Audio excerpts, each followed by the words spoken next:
রাজবাড়ীর গোয়ালন্দের দৌলতদিয়ায় ফেরিতে ওঠার সময় নিয়ন্ত্রণ হারিয়ে এসবি সুপার ডিলাক্স নামে একটি যাত্রীবাহী বাস পদ্মা নদীতে পড়ে যাওয়ার ঘটনা ঘটেছে।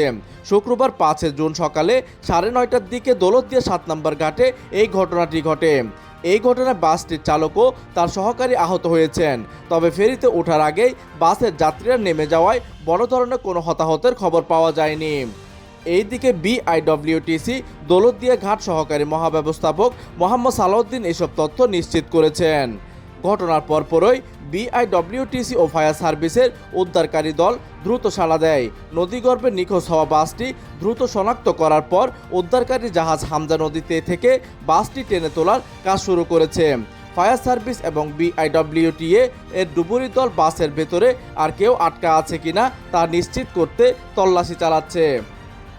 দৌলতদিয়া থেকে তথ্য ও পাঠানো চিত্রে ডেস্ক নিউজ, দিগন্তের বার্তা 24।